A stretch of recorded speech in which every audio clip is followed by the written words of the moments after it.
que pueden participar, opinar en cualquier momento, ¿no? Pueden aprovechar que son poquitos para participar más veces de lo normal, ¿no? Estamos hablando de la hidrogeología. El consumo total de agua del ser humano en general, ¿no?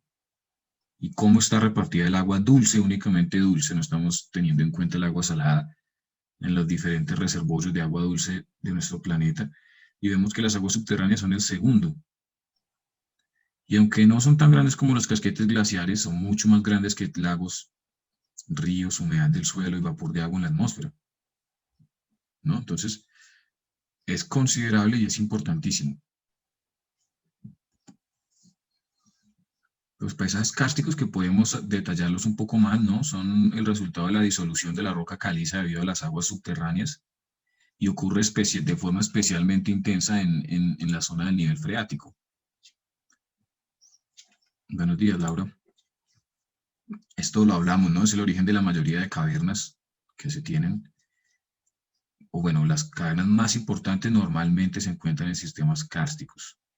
Las mejores cavernas se encuentran en sistemas kársticos. ¿Qué se requiere para que se forme un sistema kárstico? Sencillamente que haya muchísima roca caliza o también dolomita. Estos dos minerales son susceptibles a la disolución y pueden formar cavernas. Esto es una llamada dolina de colapso. Si quieren imaginarse más paisajes kársticos, pueden pensar en los famosos cenotes de la península de Yucatán, por ejemplo. Eso es un paisaje kárstico.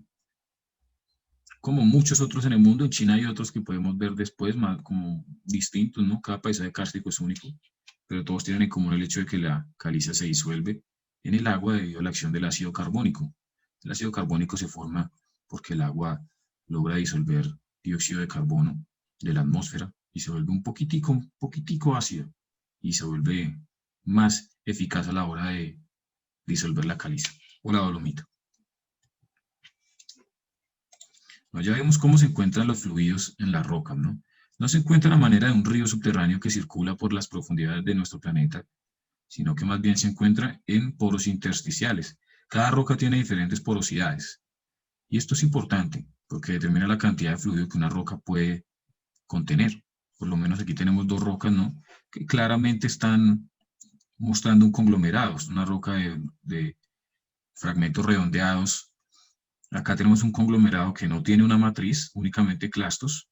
Y acá tenemos un conglomerado que tiene una matriz, por lo que su porosidad es menor, pero sigue habiendo porosidad. Bueno, ya vimos que ¿de dónde vienen las aguas subterráneas dulces? Dulces vienen de las aguas lluvias. Las aguas lluvias son lo que recarga los acuíferos. Ya vamos a ver qué es una zona de recarga, por ejemplo. ¿Qué es una zona de recarga? Es algo importantísimo entenderlo, ¿no? Y lo vamos a entender a continuación. La cantidad de agua que se infiltra en el terreno depende de otras cosas como la pendiente, las propiedades de la roca, por supuesto, la intensidad de la lluvia, y con intensidad nos referimos tanto a la cantidad de agua que cayó como a la tasa con la cual cayó. Si cae demasiado pronto, demasiado precipitadamente, no va a infiltrarse tanto porque una gran cantidad de agua se va a ir por escorrentía, debido a que digamos, el agua se infiltra con cierta velocidad que no es lo más veloz del mundo. Si llueve demasiado rápido, sencillamente el suelo o la roca se va a saturar y va a haber mucha agua fluyendo por encima y va probablemente a inundar, que es lo que suele suceder cuando llueve muy rápido. Hay inundaciones, lo cual después es completamente normal, ¿no? Y el tipo y la cantidad de vegetación, por supuesto, que altera también muchísimo la infiltración. Bueno, ¿cómo están distribuidas las aguas subterráneas en un perfil vertical? Tenemos el cinturón, no, esto está en desorden, no me gusta. Tenemos el cinturón de humedad del suelo, ¿cierto? El suelo es capaz de retener bastante agua, o por lo menos más que la zona de aireación que tenemos aquí, que es el espacio entre la humedad del suelo y el importantísimo, tal vez concepto más importante que quiero que tengamos en cuenta, muchachos, que es el nivel freático. El nivel freático es la superficie de la zona de saturación. Por encima del nivel freático hay una pequeña zona conocida como franja capilar, que es un lugar donde el agua se encuentra ascendiendo por capilaridad. Ahora, me gustaría hacerles una pregunta. ¿Creen ustedes que hay lugares donde no hay cinturón intermedio y que el nivel freático sencillamente supera el nivel del suelo?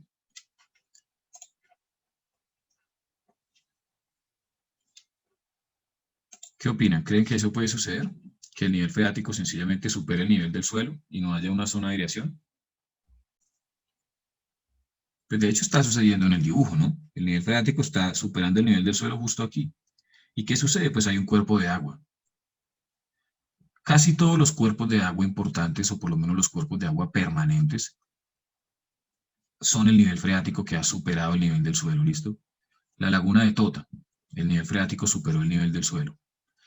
Eso se llama, y nosotros lo vimos, cuando un cuerpo de agua está conectado al nivel freático, es un cuerpo de agua efluente.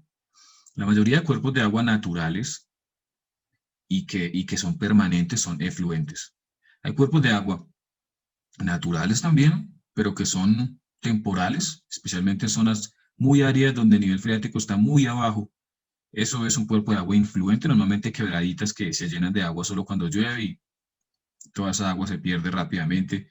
Normalmente ni siquiera llega a otro río, se infiltra primero y esa agua no desaparece, ¿no? Puede evaporarse también una gran cantidad, o se evapora o se infiltra y termina en el nivel freático, ese es un cuerpo influente.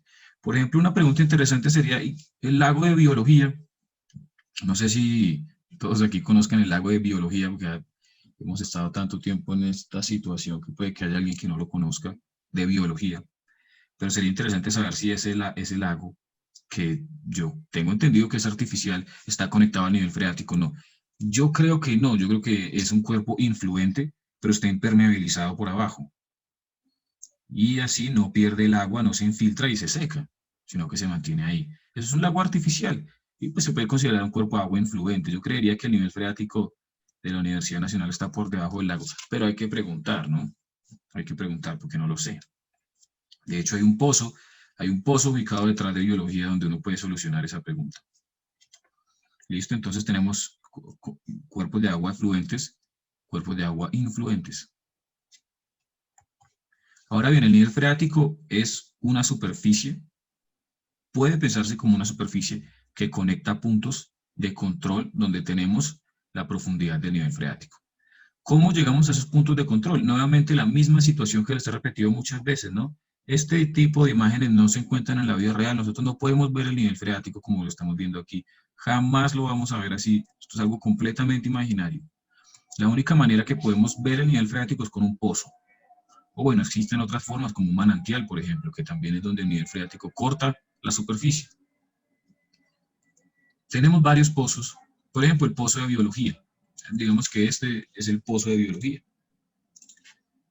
Y en el pozo de biología ven que el nivel freático, es decir, se inunda el pozo a 126 metros sobre el nivel del mar. Esto, por supuesto, no concuerda con Bogotá, ¿no? Bogotá es muchísimo más alto que esto. Pero digamos que hay otros pozos en la Universidad Nacional, que yo creería que deben haber por lo menos uno más. Pero imaginémonos que la universidad está llena de pozos. Ustedes van y miden cada uno de los pozos y luego, utilizando algún software, algún programa tipo ArcGIS o algo así, trazan una superficie, un mapa de contornos del nivel freático. Ahora miren que acá hay unas flechas y bueno, creo que todos sabemos más o menos el funcionamiento de un mapa de contornos. Las líneas conectan puntos que se encuentran a igual altura, similar a un mapa topográfico. El mapa topográfico describe la superficie terrestre. Este mapa es lo mismo, pero está describiendo el nivel freático. Eso es todo. Así que aquí el nivel freático está a 140 y aquí vemos cómo el agua se mueve, aunque lentamente, perpendicular a el mapa de contorno. Ya ustedes, si tienen un mapa de contorno confiable, pueden saber hacia dónde se está moviendo el agua subterránea. ¿Listo? Esta información normalmente la administran las corporaciones autónomas regionales. En el caso de Colombia es muy incompleta porque hay una desconexión entre la gente y las instituciones del gobierno. La gente no confía en las instituciones del gobierno, le oculta que tiene pozos por miedo a que les hagan pagar un montón de plata que no tienen muchas veces.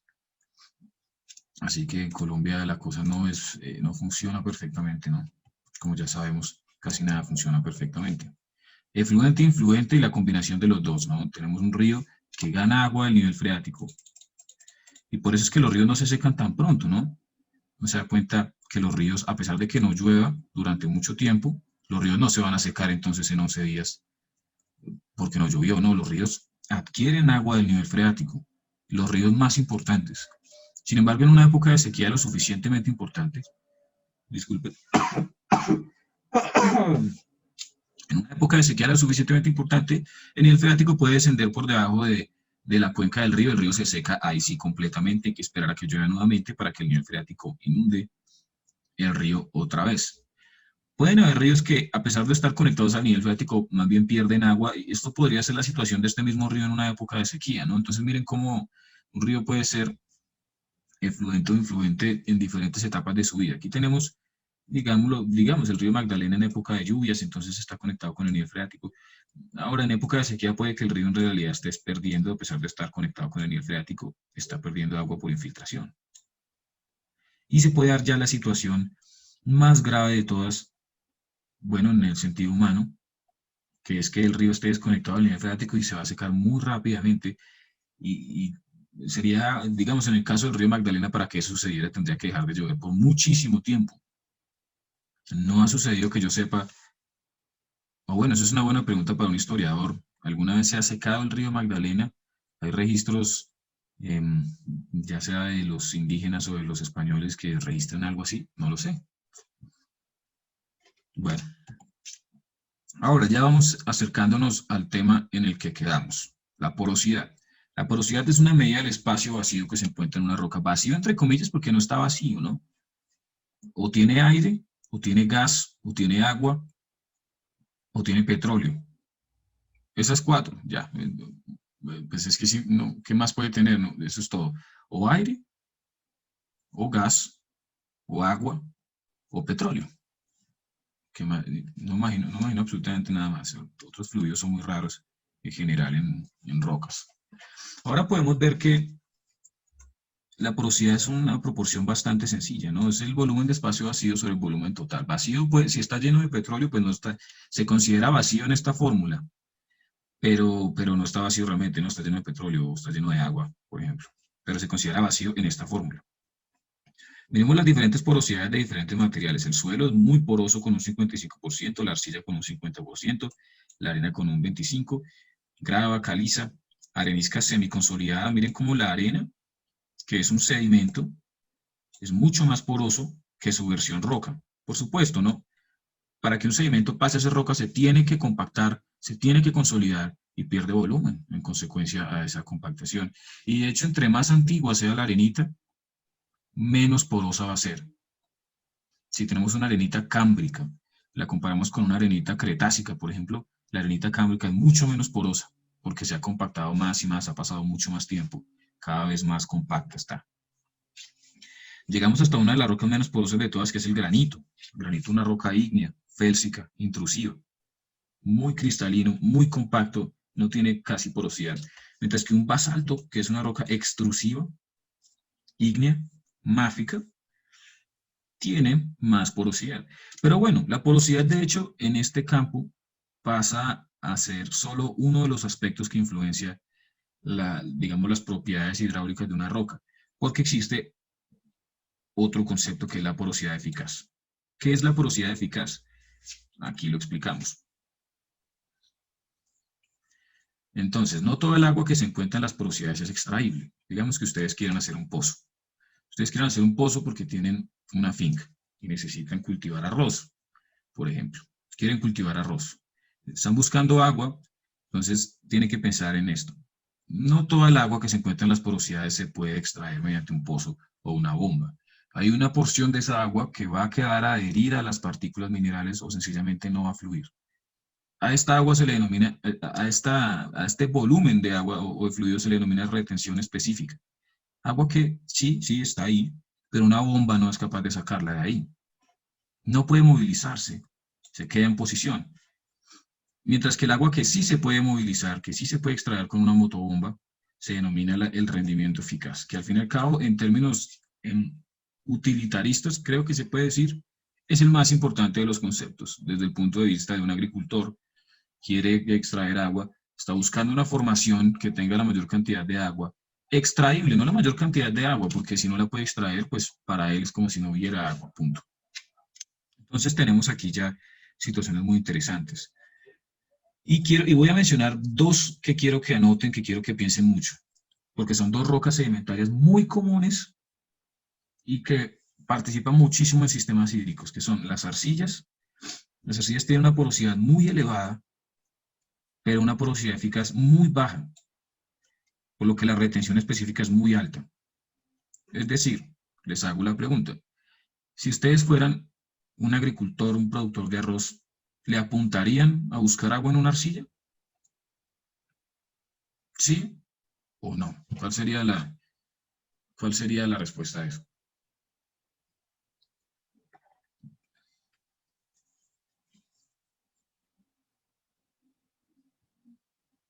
Imagínense que ustedes están buscando agua, necesitan agua para cualquier razón.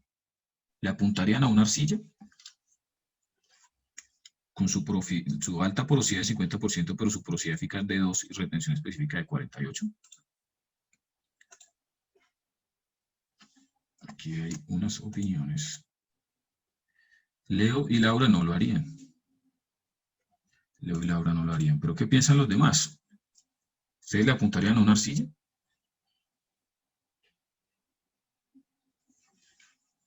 Bueno, pues yo estoy de acuerdo con Leo y Laura, yo tampoco lo haría. Ahora, una arena con una porosidad mucho menor a la arcilla, con una porosidad eficaz 20 veces la de la arcilla o más, y muy poquita agua se queda retenida. Esto es un caso distinto. Las arenas son uno de los acuíferos clásicos que se prospectan a la hora de buscar agua. Las gravas también lo son, miren, es un 20%, pero un 19%. Esto es bastantico, esto es una porosidad eficaz alta. Miren las calizas, una porosidad de 20 similar a la grava, una porosidad eficaz ligeramente menor, pero considerablemente alta todavía.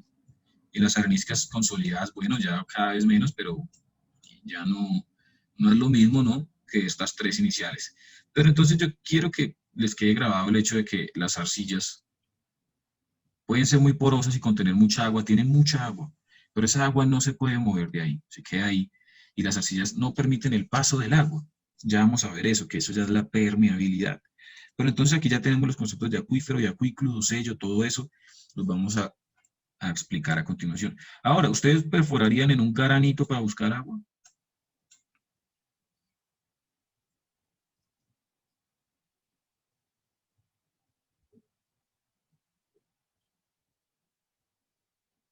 ¿En un granito? ¿Qué opinan?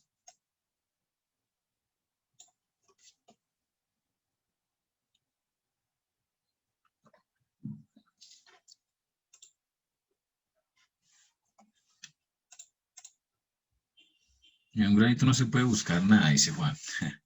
Bueno, no, si hay cosas que buscar en un granito, ¿no? De hecho, el solo granito puede ser valioso si está ubicado donde debe estar ubicado y si no tiene fracturas, porque sirve se puede cortar en rajones y vender para fabricar mesones y cosas así.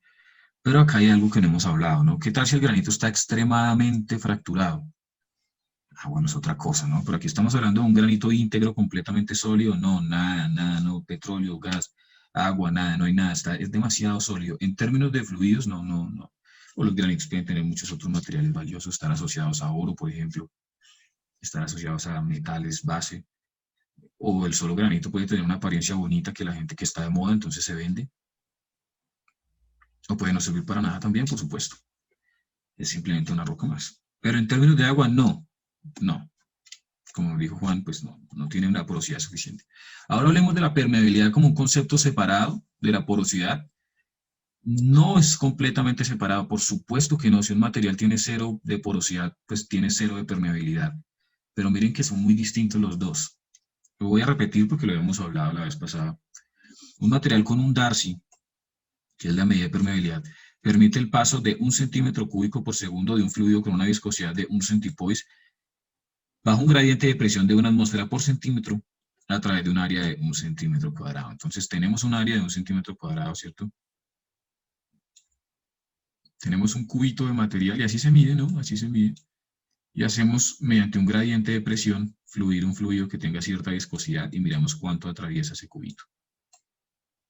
Hay fluidos que permiten, hay rocas que permiten el paso de una cantidad de agua por segundo, 1 cm, bueno, una cantidad de centímetros por segundo alta, mientras que hay otros que no, hay otros que ni siquiera permiten el paso.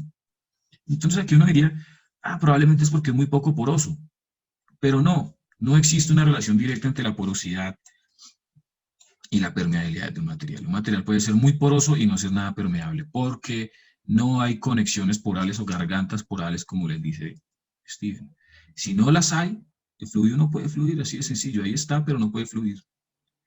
¿Sí? Entonces, aquí tenemos dos situaciones interesantes que hablamos la clase pasada. Tenemos la escoria volcánica y tenemos la arenita. La escoria volcánica es una roca llena de vesículas tan porosa que en algunos casos flota en el agua. Esta roca tiene muchos parecidos con la piedra pómez, utilizada para fabricar esas barritas para limar los pies.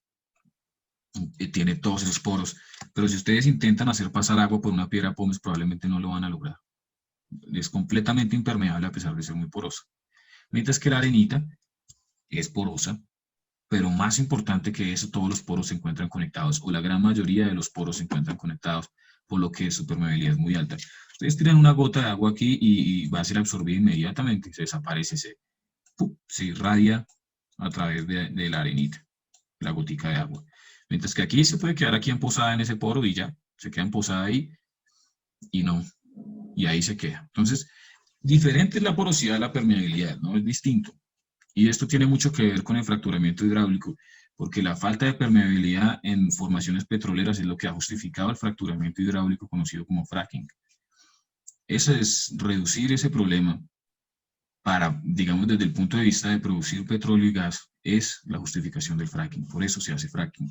¿Cómo se hace fracking? Lo veremos a continuación, porque necesitamos un poquito más de conocimientos que adquiriremos en los próximos 20 minutos. Entonces, ahora, como les dije, el agua no está quieta y sencillamente reposando, ¿no? En la mayoría de los casos se está movilizando lentamente. La ley de Darcy es una expresión matemática que cuantifica el caudal de agua en una sección transversal determinada y se utiliza para estudiar qué tan rápido se está movilizando el agua en el subterráneo, ¿no? Entonces, ahora miremos que es realmente bastante sencillo, porque lo podemos dividir en dos expresiones, por separado, que nos facilitan imaginarnos esto. Entonces, imaginémonos que es la multiplicación de K por A en un lado por esta otra expresión que es H1 menos H2 dividido de esta expresión que subrayé en rojo. Es particularmente diciente de por qué esta ley funciona así. Porque miren, tenemos la altura de un punto, la altura de otro punto dividido la distancia que los separa. Es una medida de qué tan inclinado es un punto respecto al otro. Eso es lo que es. Si H1, si esta medida es pequeña, quiere decir que hay una diferencia de altura muy grande entre un punto y el otro y una distancia horizontal muy pequeña, es decir, hay una inclinación muy alta. Por el contrario, si esto es muy pequeño, quiere decir que hay un punto aquí y el otro pues, ni siquiera está a una altura muy distinta y la separación es muy grande, es decir, el gradiente no es muy grande, el gradiente hidráulico no es muy grande, por lo que el agua no va a tender a fluir tan rápido de un punto a otro. Esto, H1 y H2 son la superficie del nivel freático, un punto en el cual tengo la altura del nivel freático. Y tenemos una pregunta de alguien. Harold menciona que es muy interesante cómo la ley de ecuación de caudal se parece a la ley de Fourier de transferencia del calor, me imagino, ¿cierto, Harold? Sí, de transferencia de calor, exacto. Interesante, seguramente en lugar de alturas son temperaturas.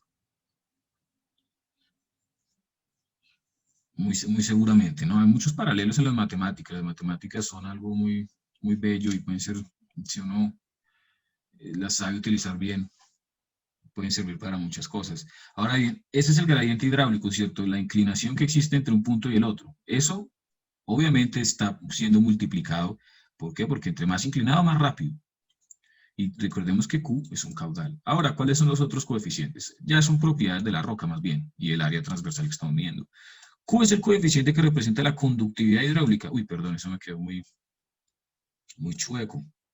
La conductividad hidráulica de la roca, claro, ¿no? Sí, puede haber un gradiente muy grande, pero si tenemos un granito completamente sólido, sin porosidades, pues ni siquiera habría agua para fluir, ¿no? Ni siquiera no tendría mucho sentido modelar con esta ecuación, porque es que ni siquiera es que hubiera mucha agua tampoco para estudiar. Pero la conductividad hidráulica del material, claro, que importa, si el material no es muy conductivo, no es muy permeable, no va a haber mucho caudal. Y el área transversal de interés, pues claro, si nosotros aumentamos el área transversal de interés, pues va a haber más caudal, si la hago más pequeña va a haber más, eso es irrelevante, es algo trivial. Más bien lo importante es la conductividad hidráulica del material y el gradiente hidráulico que existe entre los dos puntos arbitrarios que estamos utilizando para medir el caudal. Esto explica por qué el agua siempre se mueve de manera perpendicular a las líneas de contorno del mapa de contornos de la superficie del nivel freático, porque esta siempre es la dirección de máxima inclinación, y el agua siempre se va a mover de esa manera, siempre va a intentar moverse debido al gradiente de gravedad en la dirección de máxima inclinación, lo cual aquí lo tenemos un poco más matematizado con esta ley. Pero lo importante aquí es la conductividad hidráulica del material y el gradiente hidráulico. El gradiente hidráulico es sencillo, es un concepto sencillo que ustedes se lo imagínense dos puntos, H1, H2, ahora dividan esto, ¿cierto? La diferencia vertical y la diferencia horizontal, es simplemente una medida de qué tan inclinado es, ¿cierto? Entonces, ahí está muchachos, es un concepto interesante y sencillo. Ahora, comencemos con digamos, lo que necesitamos entender para entender la hidrogeología en un aspecto básico. Acuíferos y acuículos. ¿Qué son acuíferos y acuículos? Primero que todo son rocas. Son rocas clasificadas de acuerdo a su permeabilidad. ¿Listo? Cualquier, digamos, todas las rocas pueden ser clasificadas de acuerdo a esto. Es una manera de clasificar las mismas rocas de las que hemos hablado durante toda la clase. Las arenitas, las lodolitas, los conglomerados, los granitos, los basaltos. Todas las rocas pueden ser clasificadas como acuíferos o acuículos dependiendo de su permeabilidad. Entonces comencemos. Acuífero es una unidad de roca o sedimentos, pueden estar no consolidados. Miren eso incluye sedimentos, ¿no? Con una alta permeabilidad, capaz de almacenar agua aprovechable. Ejemplos comunes de acuíferos son, y pónganle gafa, pónganle atención, las arenas, las gravas y su versión litificada, que son las arenitas y los conglomerados, y algunas calizas también son muy permeables. Estos pueden ser de carácter libre o confinado, que lo vamos a explicar a continuación. ¿Qué es un acuífero libre? ¿Qué es un acuífero confinado? Ahora, acuícludo, también conocido como sellos. La palabra sello es chévere porque es muy diciente, en que un acuícludo no mucho, ¿no? Acuícludo o sello es una unidad de roca o sedimentos con baja permeabilidad. No permite el paso de agua, es capaz también de empozar agua, porque no permite el paso de agua, ¿sí? Actúa como un sello. Y los ejemplos comunes son arcillolitas, basaltos, y miren qué interesante, un diápiro salino, algo que tal vez hayamos mencionado, tal vez no. Hay una clase para esto también que se llama evaporitas y tectónica de la sal. Eso, alguien se debe haber preguntado por qué hay sal en Nemocón, por qué hay sal allí nomás, cómo se formó esa sal, cómo llegó hasta ahí. Bueno, vamos a ver un poquito de eso a continuación. No vamos a ver por qué, porque hay una clase para eso y no es tampoco tan trivial, pero al menos la estructura física de normalmente cómo se presenta la sal. Entonces tenemos dos, acuífero, acuícludo, acuífero y sello, acuífero y sello.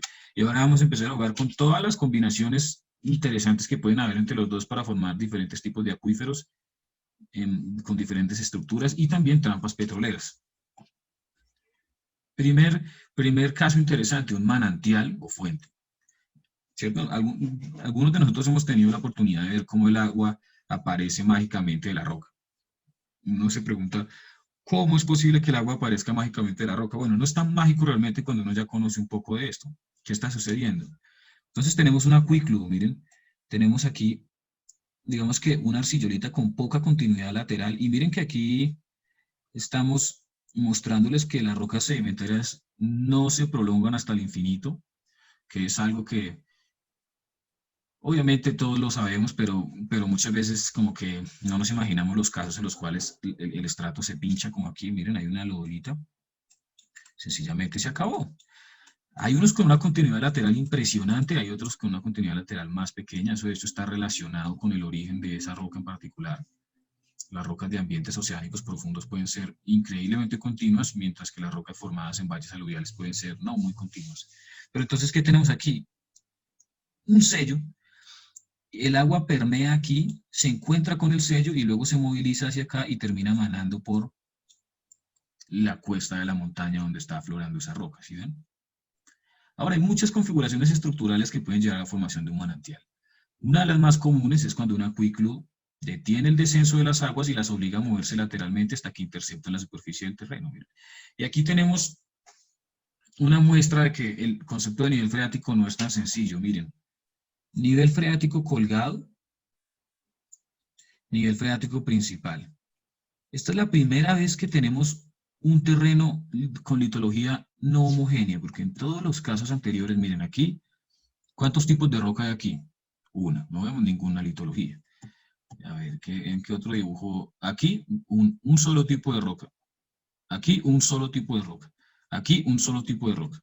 Nunca vemos, esta es la primera vez que tenemos en cuenta las complicaciones estructurales del hecho de que haya diferentes litologías en un terreno, que es la realidad del mundo. Muy rara vez se ve un terreno tan homogéneo como en esos dibujos. Así que pensar que el nivel freático va a ser uno solo y que va a ser una superficie continua no es digno. No es digno de alguien que haya visto la clase de geología general. Tienen que imaginarse lo más complejo y vamos a hacer muchos ejemplos de eso, ¿no? Aquí tenemos un caso. Bueno, ahora imaginémonos todas las diferentes opciones que hay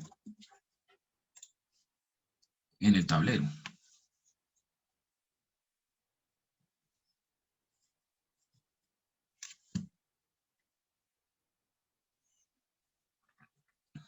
Y vamos a hablar un poco de qué es un acuífero libre y confinado. Esto es un poco de la charla de delta oxígeno 18 y glaciares. Que bueno, hay que borrarlo. No es de esta clase, no se preocupen de que no han visto eso porque no fue de esta clase. Bueno, entonces ahora imaginémonos todas las situaciones posibles, pero comencemos con las clásicas. ¿Qué tal si comenzamos con un sinclinal? Tenemos nuestro sinclinal.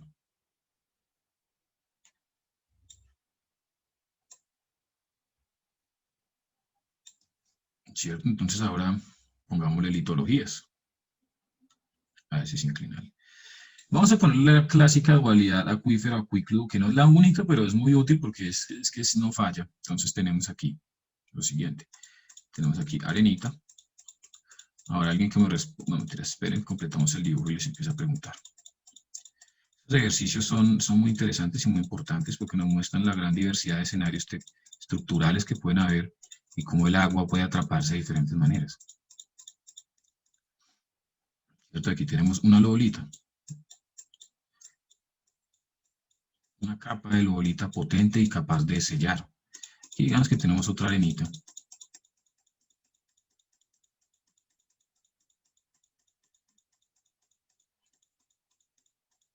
Luego vemos que tenemos una delgada capa de lobolitas. Y aquí tenemos una arenita, ¿por qué no? Entonces miren qué ocurre y esto pasa. Muchas veces el centro de un sinclinal que uno espera que sea una depresión realmente es una montaña. ¿Por qué? Pues porque tenemos... Y alguien me podría recordar, digamos, qué es lo que está influenciando el paisaje en este caso, que suele suceder mucho en el departamento de Cundinamarca y de Boyacá. ¿Por qué dibujé las elevaciones y por qué dibujé las depresiones de la manera en que las dibujé? ¿Alguien sabe eso? Clave, ¿no? Clave que lo sepan. Clave. No solo porque deben saberlo, porque la clase, no, es porque en serio les ayudaría a entender tantas cosas de un lugar tan familiar como lo es la sabana de Bogotá para nosotros. ¿Por qué estoy dibujando elevaciones aquí y depresiones acá? Elevación, depresión, elevación, depresión, elevación, depresión. ¿Alguien lo sabe?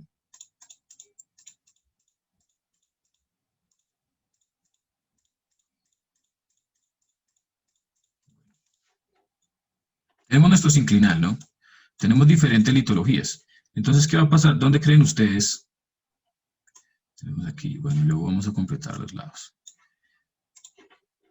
Y está lloviendo constantemente en la zona. Esta agua aquí se va a infiltrar y va a terminar empozándose así. ¿Cierto? Así. Todo esto va a estar lleno de agua dulce. Eso es lo que se espera en sinclinales que tienen acceso a que tienen acceso a la superficie. Si cuando una vez tiene acceso a la superficie, esto va a suceder. ¿Cierto? Entonces, vemos que está la cooperativa palmicultora, el Cesar o algo así, necesitan mucha agua, o bueno, los más impresionantes son los cañaduzales y los arroceros. Entonces, bueno, no, contratan a alguien, los contratan a ustedes para decir, bueno, ingeniero, ¿dónde perforamos? Entonces ustedes saben que hay un sinclinal cerca, y lo encontraron, y dicen, no, pues aquí. Entonces haga su perforación aquí y llega hasta acá. Aquí tendría muchísima agua dulce. Sería una perforación costosa, ¿no?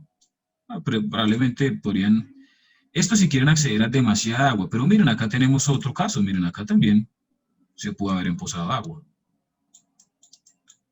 ¿cierto? Y se emposa agua muy seguramente. Aquí les introduzco un concepto. El acuífero de arriba es un acuífero libre, el acuífero de abajo es un acuífero confinado. ¿Por qué? Porque el acuífero de arriba no tiene un sello en la parte superior del acuífero, no está entre dos sellos, simplemente tiene un sello abajo y ya. Eso se llama acuífero libre, libre. Únicamente un sello en la parte inferior es un acuífero libre. Cuando hay sello arriba y sello abajo, es un acuífero confinado.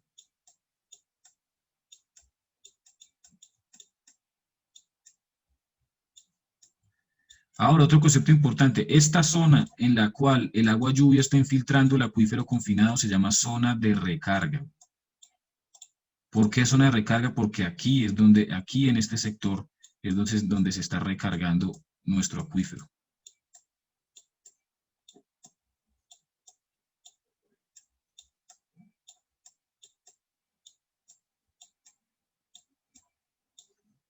Tiene dos en este caso, ¿no? Hay una aquí y otra allá. Que no necesariamente es así, puede tener solo una también, y eso hace más crítico aún esa zona de recarga. Pues, en este caso tiene dos, ¿cierto?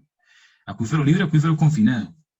Normalmente los agricultores y demás usuarios importantes de volúmenes de agua grandes no llegan hasta esos acuíferos confinados, no, no mentira, sí, por supuesto que sí, qué pena. Sí lo hacen, sí lo hacen. Y hay un caso muy interesante que les voy a exponer después, que es el caso del Valle de San Joaquín en California. ¿Listo? Y ahora, ¿dónde creen ustedes que va a haber agua también? Nos falta un acuífero, ¿cierto? ¿Cuál es? Nos falta dibujar agua aquí. Falta uno. ¿Dónde creen que está?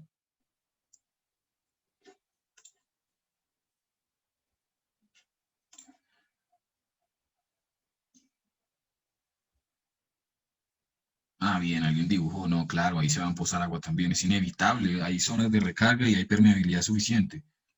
Me parece que estamos un poco callados. De pronto se me ha olvidado mencionarles algo, ¿no? La arenita es muy permeable. Como Juan Pablo se nota que sabe. La arenita es permeable, por lo que es un acuífero. Y la lodolita no es muy permeable, por lo que es un acuículo o sello. Y como nos dijo Juan Pablo, claro, aquí se tiene que emposar agua también. Y es un acuífero bastante profundo. Y hay muchos acuíferos así.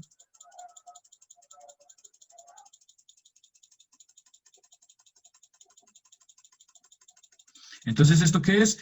Un sinclinal en el cual tenemos acuíferos.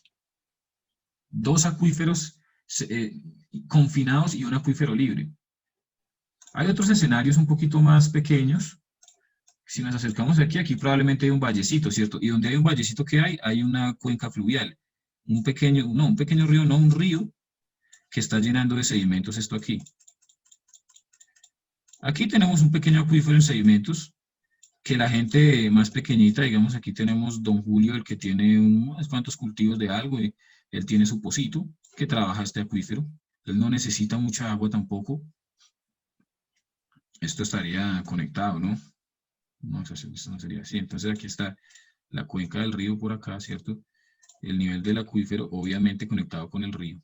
Así, entonces él tiene un pequeño pozo y con eso está bien porque él no utiliza mucha agua. Ya si tenemos que la cooperativa de arroceros de yo no sé dónde, entonces pues ellos primero que todo tienen presupuesto para perforar un lugar más profundo y tienen la necesidad de agua, tienen los políticos que les ayudan, tienen todo. O la gente normal no necesita tanta agua y además que hacer una perforación de este tipo toca atravesar por una cantidad de burocracia importante. Y si uno no tiene ese elemento de conocer gente o tener algo que ofrecerle a las clases políticas, no lo va a lograr. No va a lograr eso y además es muy caro. Esto suele ser el caso común. Un acuífero libre en sedimentos dejados por el río más cercano es el tipo de acuífero más explotado, pero hay otros muchos más potentes y ahora esto va a la historia que les voy a contar del Valle de San Joaquín en California. En ese caso, había un montón de agricultores. Bueno, saben que en Estados Unidos se cultivan muchas cosas, yo sé de naranjas y eso, seguramente muchísimas cosas, duraznos, de todo. Entonces, ¿qué pasó? Es un lugar donde hay mucha agricultura, entonces hay un gasto de agua inmenso.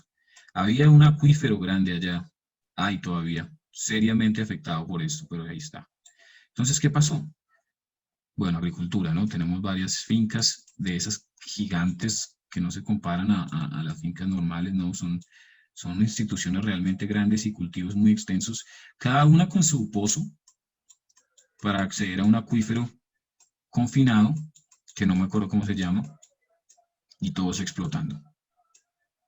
Todos explotando, esto aquí tenemos nuestro acuífero, bastante extenso, un volumen increíble de agua, pero pues la agricultura es el sector de la humanidad que más agua consume, agua dulce, y los volúmenes son increíbles, son como hectalitros de agua diarias y es realmente suficientemente grande para alterar cuerpos de tamaño geológico como este acuífero que tenemos aquí confinado. Entonces saque y saque agua y saque agua y irrigue esos cultivos. Eso por allá casi no llueve, entonces pues todavía peor, toca sacar toda el agua del, del acuífero. Y bueno, entonces hay una economía muy rica en árboles de naranja y cosillas, duraznos y pistachos y diferentes cultivos. Pero ¿qué sucede?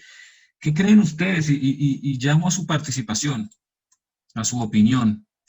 ¿Qué creen ustedes que va a pasar si saco, digamos, un 20% de toda el agua que tiene este acuífero?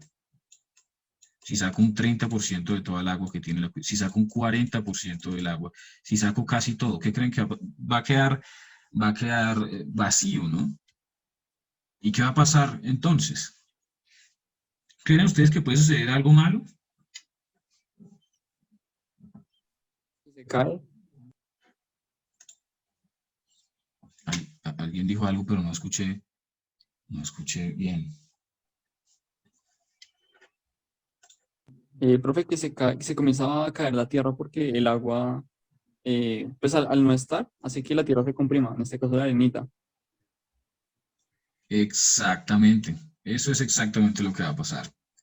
Muy bien. Y no lo que va a pasar, lo que pasó, porque esto es un caso real y que de hecho si no hubiera sucedido no sabríamos que esto pasa.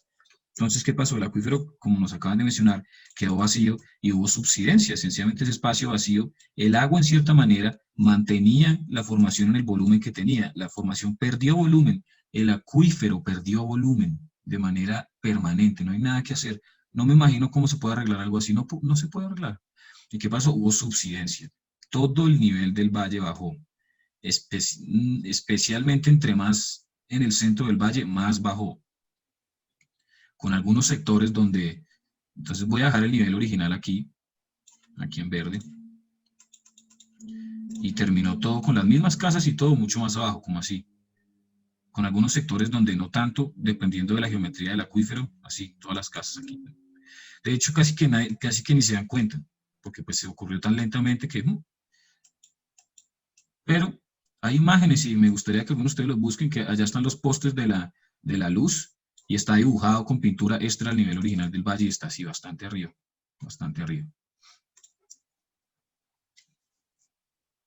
Harold nos dice, y ahí entran temas de sobreexplotación, daño del acuífero por compactación y cierre de porosidad, y lo que dijo el compañero, hundimiento del terreno. Exacto, entonces, la sobreexplotación de los acuíferos lleva a la compactación, cierre de porosidad, y eso es permanente, no hay nada que hacer, ya el acuífero perdió volumen y no hay nada que hacer. Pero lo que sí se puede evitar es que vuelva a suceder. Como decía Nelson Mandela, ya no hay nada que hacer por las injusticias del pasado. Lo que le hicieron a mi gente ya es el pasado. Pero lo que sí se puede hacer es evitar que más injusticias se cometan en el futuro. Y por ende, no voy a actuar como actuaron en mí, ¿no? Entonces es algo similar. Ya no hay nada que... Listo. pero por lo menos ya entendemos que no debemos hacer las cosas y no sobreexplotemos el acuífero. Entonces ahora, ¿cómo, no? ¿Cómo? Entonces la pregunta viene, bueno, ¿y cómo, cuánto puedo sacar, por ejemplo? ¿Cuánto puedo sacar sin que haya un daño del acuífero? ¿Cuánto puedo sacar? Ahí está la gran pregunta, ¿no? Enorme pregunta. Yo no conozco bien las situaciones estructurales de este acuífero en el Valle de San Joaquín de California, así que voy a inventar lo siguiente. Pero el acuífero tiene que tener una zona de recarga. Voy a asumir que es una falla. Voy a asumir que es una falla y voy a hacer como si fuera normal. Entonces el valle se desplazó hacia abajo. Así, entonces viene una falla normal. Ay, pucha. Entonces aquí hay un sistema de fallas importante y el agua se cuela por ahí y recarga el acuífero.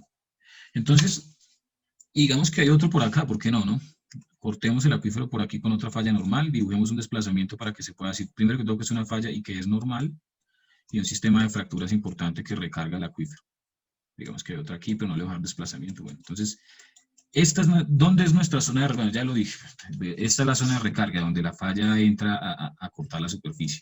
Entonces, tenemos primero que todo que calcular qué tan rápido se está recargando el acuífero, lo cual es formidablemente, es una tarea complicada, requiere muchísima geología de entender cómo se recarga el acuífero, si es estructural de este tipo, o si son fallas, o qué es lo que está pasando, cómo se está recargando. Y yo digo, bueno, no, el acuífero se recarga con una tasa de X hectalitros, bueno, voy a dejar litros nomás al año. Entonces, entre todos ustedes no pueden superar esa tasa, porque si la superan, el acuífero va a perder agua y va a compactarse. Entonces, no, entre todos ustedes tienen o no, tienen que reportarme a mí, la autoridad ambiental, cuánto están explotando cada uno. Y yo, si yo soy una persona que le importa el acuífero de verdad, pues entonces va a intentar, primero que todo, ser justo con todas las personas que necesitan agua para sus cultivos. Y seguro que todo no politizar y aprovecharme de mi situación de poder para ganar, hacerme extremadamente rico. ¿Qué creen ustedes que es lo que pasa en Colombia? ¿La primera o la segunda? No sé. Eso no es el tema de esta clase. Pero yo creo que todos sabemos lo que suele suceder aquí, cómo somos nosotros y cómo actuamos en situaciones en las cuales las instituciones, y me incluye a mí, porque es que normalmente uno excluye a los demás, a la gente corrupta, a la gente mala, son otras personas, pero uno no. Yo no estoy diciendo que yo sea corrupto, ¿no? Lo que estoy diciendo es que pues, la corrupción es algo muy profundo también de la cultura colombiana, lastimosamente, y uno no puede tampoco llegar a cambiar las cosas porque ya todo lleva siendo así mucho tiempo. Entonces puede que la autoridad ambiental le permita a alguien consumir más agua de lo que debe, pero obviamente pagándole y el acuífero se termina dañando. Y se sabía que iba a pasar, pero pues el dinero se metió, la falta de moral de las instituciones y de las mismas personas se metió y sucede lo que sucede. En este caso, que yo sepa, sucedió por desconocimiento, es uno de los primeros ejemplos y gracias a él hemos aprendido que esto puede pasar y que tenemos que tener en cuenta esas cosas antes de extraer mucha agua. Esto es especialmente competente al sector de la agricultura porque es el que más consume agua entre todos los sectores grandes de la industria. Bueno, ahora vamos a regresar aquí. ¿Alguien tiene alguna pregunta de esto, algún aporte, algún comentario, reacción a lo que estoy diciendo? Esto pasó en el Valle de San Joaquín, en California, subsidencia. ¿Ha pasado en Colombia? Puede que sí, pero ni siquiera nos dimos cuenta porque no tenemos ni siquiera las mediciones para detectarlo. Puede que sí, puede que no. ¿Dónde están las explotaciones de agua subterránea en Colombia más importantes? Habría que estudiar todo eso. Pues, lo mismo Algo que que está me pasando. gustaría... Ah, siga, siga. ¿Y si se escuchó o no?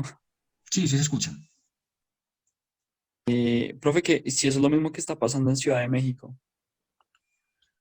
Interesante. Yo no sé nada de la situación, pero cuéntanos qué está, pues digamos que ha escuchado, o sea, sin pensar que tiene que decir lo correcto, ¿no? Pero ¿qué ha escuchado y qué pasa allá? No, pues que la ciudad se está hundiendo como 1,5 metros al año y tengo entendido que es lo mismo, que han sacado mucha agua pues de Ciudad de México, pues como eso antes era como un lago, las primeras ciudades fue sobre un lago. Entonces, pues que eso ha hecho que la capa de sedimento se compacte mucho al año. Interesante, la verdad, no lo sabía, es un gran ejemplo, muy probablemente sí, pero bueno, digamos, llamémoslo así, el agotamiento del acuífero está causando subsidencia, pero esa no es la única manera en que puede ocurrir subsidencia, ¿no? Si A causa B, no necesariamente es que entonces si B es verdadero, entonces A es verdadero. ¿Se acuerdan de ese? Hay otras maneras de que haya subsidencia. Muy probablemente lo que usted menciona es la causa. Me parece que el consumo humano, más que todo bañarnos y deshacernos de nuestros desechos, es el segundo consumo de agua más importante de todos, después del cultivo de nuestra comida. Pero entonces le quiero mostrar, no porque yo, no estoy diciendo que esto fue lo que pasó en México, pero es otro caso de subsidencia y que podemos hacer similaridades a Bogotá, ¿no? ¿Qué podemos, de lo que usted nos acaba de contar, qué similaridades ve en Bogotá? En Bogotá había también un cuerpo de agua grande, que según los muiscas se secó antes siquiera de la llegada de los españoles, pues los muiscas ya recordaban la existencia de un cuerpo de agua grande ahí. Entonces, ¿qué puede pasar en esos casos? Exploremos esa posibilidad y voy a dibujar Bogotá mirando hacia el sur. Entonces voy a dibujar aquí Monserrate y acá hay y bueno, digamos que este es el Cerro de Subo. Estoy mirando hacia el sur, ¿no? Entonces se dibuja así. La notación de punta de flecha, ¿no? Estoy mirando hacia el sur, tenemos los cerros orientales a la izquierda. Entonces, si había un lago, se depositaron sedimentos. Eso sí, póngale la firma en la zona donde estaba el lago. Los sedimentos lacustres pueden ser muy arcillosos.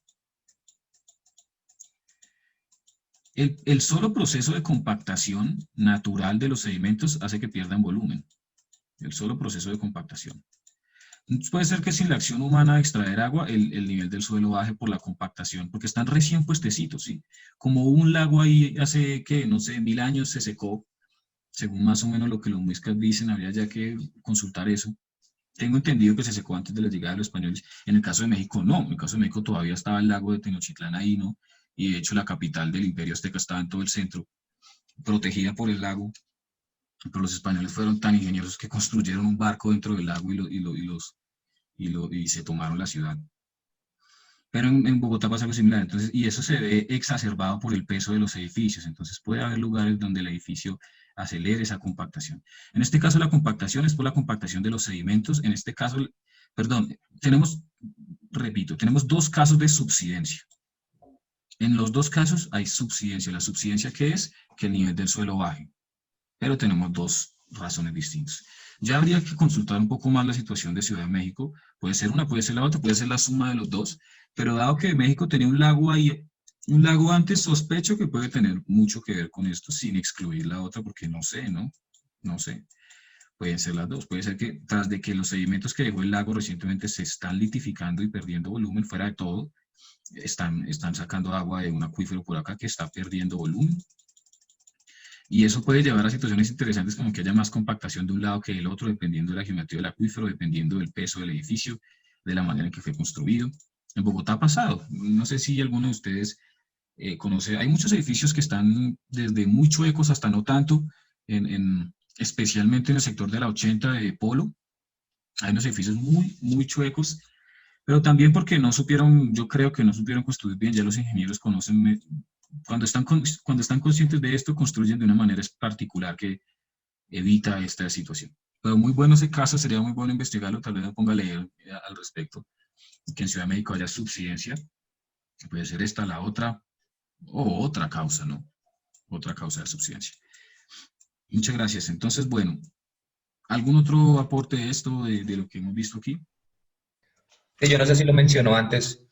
Claro, aquí para que la clase se pueda dar pues, de que tenga un ritmo, que tenga un ritmo importante y se pueda terminar en el tiempo establecido, pues se hace una simplificación de decir arenas y arcillas. Pero recuerden toda la cantidad de pues, dilotología que podemos armar solo con esas dos, ¿no? Tenemos arenas gruesas, medias, arenas lodosas, arenas arcillosas.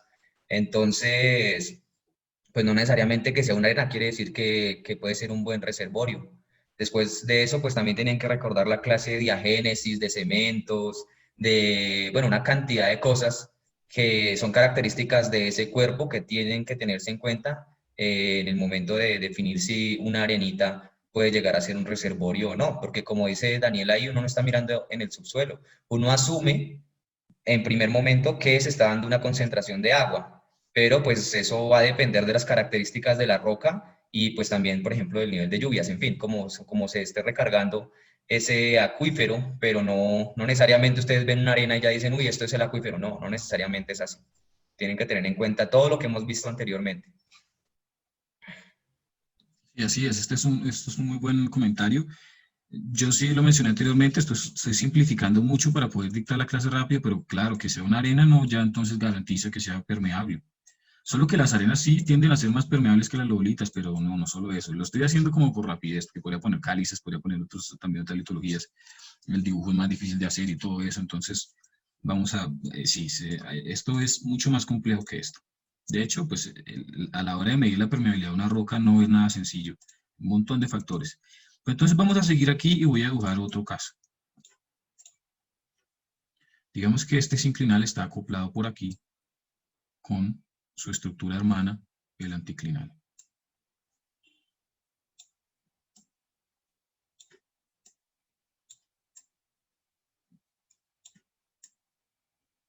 ¿Sí?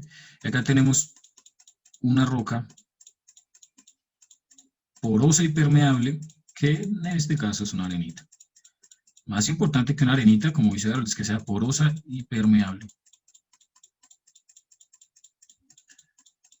Que puede ser una arenita muy arcillosa, entonces no es tan buena, como puede estar lo que llaman limpia, una arenita limpia, ¿no? Que es solo cuarzo prácticamente, y es excelente en términos de permeabilidad. Entonces aquí tenemos nuestro sello clásico, una lobolita, y otro sello, otra lobolita por aquí.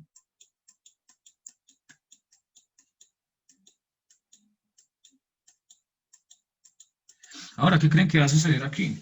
Y les voy a introducir los otros dos gases y fluidos que deben tener en cuenta.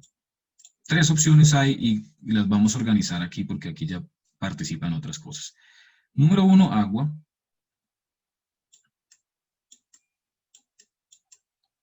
Número 2, petróleo.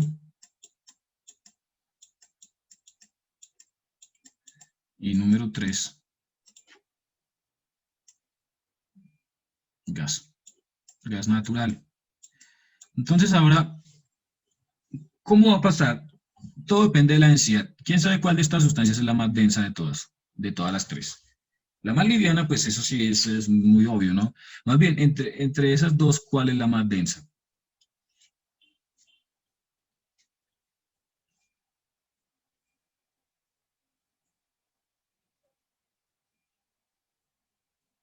¿Quién sabe? Alguien debe saber. ¿Se acuerdan cuando hay derramamientos de petróleo en el mar que el fuego está en superficie del agua, pues se puede incendiar en la superficie del agua? ¿Qué creen que señala eso?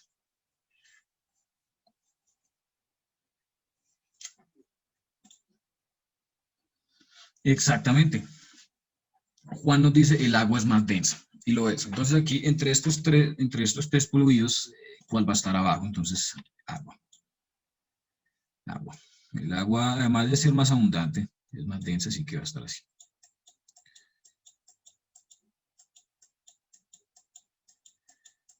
Luego seguimos con petróleo.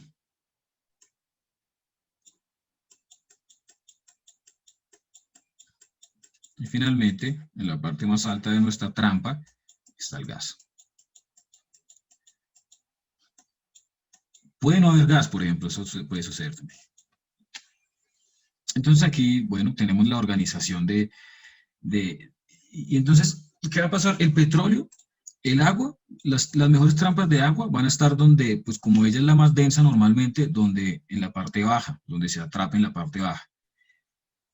El petróleo va a ser lo contrario. Este dibujo quedó muy recargado de colores y no se ve bien ya el acuífero, así que bueno, me demoraría mucho. Bueno, pero recuerden que esto es un anticlinal y nuestra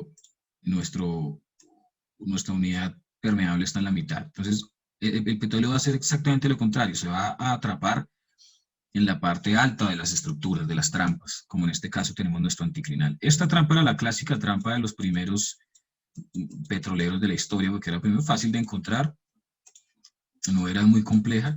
Buscar un anticlinal, buscar que estuvieran ciertos factores que se necesitan para al menos pensar que hay petróleo, que ya los vamos a ver a continuación. Y bueno, era una trampa relativamente, puede que no haya, ¿no? Esto no es tan fácil, además que aquí estamos viendo las cosas solo en 2 dimensiones, y esto tiene 3 dimensiones. Pero bueno, esta es una de las trampas más efectivas de petróleo y de las primeras que se prospectaron. Ya casi que se han acabado, así que se buscan otras. Pero entonces vamos a explorar otro concepto aquí. ¿Qué se necesita para que haya petróleo? Porque yo no comienzo buscando a la loca, y hay unas cosas que yo ya he pensado. Ay, pucha. Esto es lo más de peculiar, es como por acá. Hay unas cosas que yo ya he pensado antes de buscar. Se necesita primero que todo, esto se le llama el sistema petrolífero, bueno, y no voy a mencionar todos los elementos, pero voy a mencionar dos importantes, que son la roca generadora.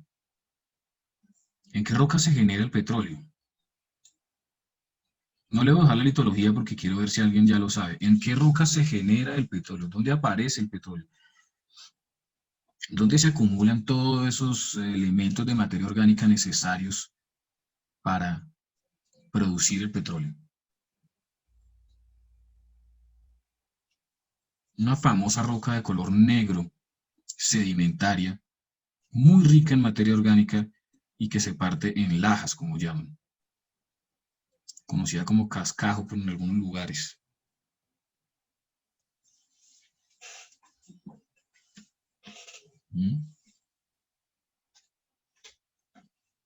Bueno, pues les voy a decir en qué roca se genera el petróleo. La roca generadora tiende a ser, y casi siempre es un shale negro, rico en materia orgánica. Un shale, ¿qué es? Una lobolita físil, pero el término shale es muy popular y muy utilizado. Aquí aparece el petróleo. Pero, y a esto se le llama la roca generadora. Después de atravesar por cierto proceso, ¿no?, de temperatura, una ventana de temperatura, bueno, se forma el petróleo. Esa es la roca generadora. Pero normalmente no extraemos el petróleo de aquí, lo extraemos de otra roca. Una roca muy porosa y con permeabilidad. En este caso voy a dejar una arenita, no puede ser una caliza también, por ejemplo, puede ser una dolomita también, puede ser muchas otras. Esta roca se llama la roca reservorio. El petróleo no se generó ahí, no se generó ahí, pero está ahí presentemente.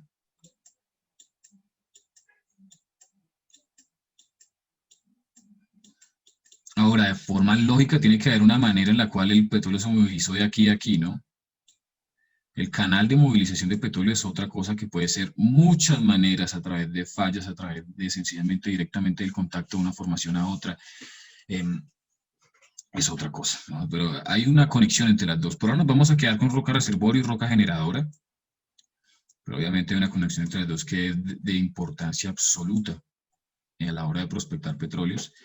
Petróleo, hidrocarburos, no petróleos, no prospectar petróleo, pero bueno, quedémonos aquí. Pero entonces ahora vamos a llevar a otro escenario que les voy a contar. Entonces, ¿qué pasa? Digamos que tenemos nuestra clásica trampa sinclinal.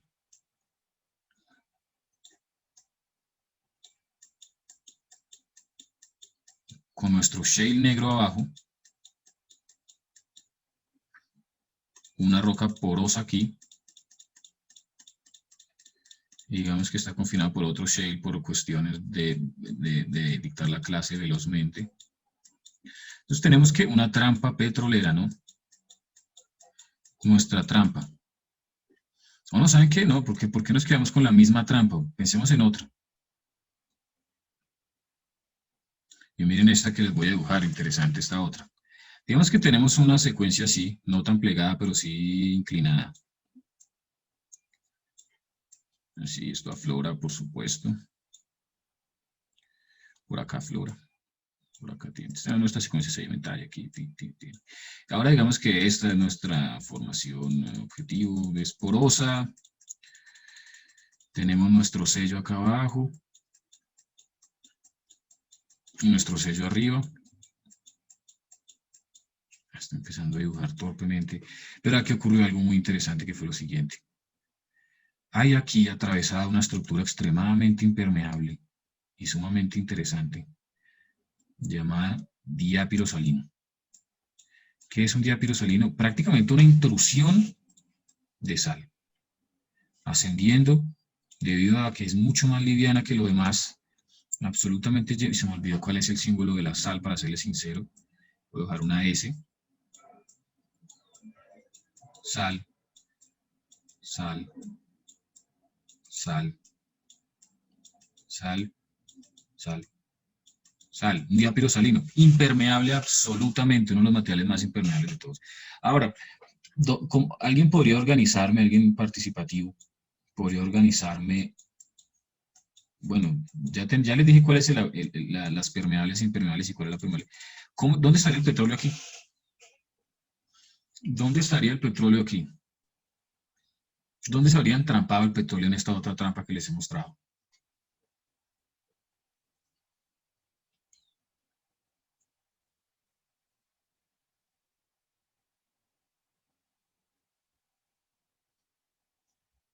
Imaginémonos, ¿no? Bueno, no, es una pregunta que les puse una pregunta demasiado amplia, es mejor que yo se las explique. Entonces, esta es nuestra roca generadora, este shale de aquí. Aquí se produjo petróleo y digamos que en este caso el canal de comunicación entre el reservorio y la roca generadora es directo. Simplemente empezó a ascender por gradientes de presión aquí y se quedó entrampado con la unidad de arriba. Entonces se va a acumular aquí, miren, lo voy a dejar en verde al gas y al petróleo, los dos son en verde. Se va a entrampar aquí, miren. ¿Por qué? Porque él empieza a ascender aquí, que tiene mucha permeabilidad, y pum, se encuentra otra vez con una barrera de permeabilidad tremenda y se acumula aquí. Entonces, ¿qué? Pues bueno, entonces digamos que hace mucho tiempo, desde hace muchos años, hay una explotación petrolera aquí. Y lo agotaron completamente. Se acabó, ya no hay más. El precio del petróleo comienza a subir inmediatamente. Y debido a que sube el precio del petróleo, hay muchísima investigación acerca de cómo resolver la escasez. Entonces las personas dijeron, no, pues los geólogos y demás ingenieros y personas involucradas en esto dijeron, no, vámonos a la roca generadora. ¿Y qué problema tiene la roca generadora? La roca generadora tiene el problema de que tiene mucha porosidad y todavía tiene bastante petróleo ahí atrapado, pero mucha porosidad. Pero adivinen que, como todas las lobolitas, es muy poco permeable.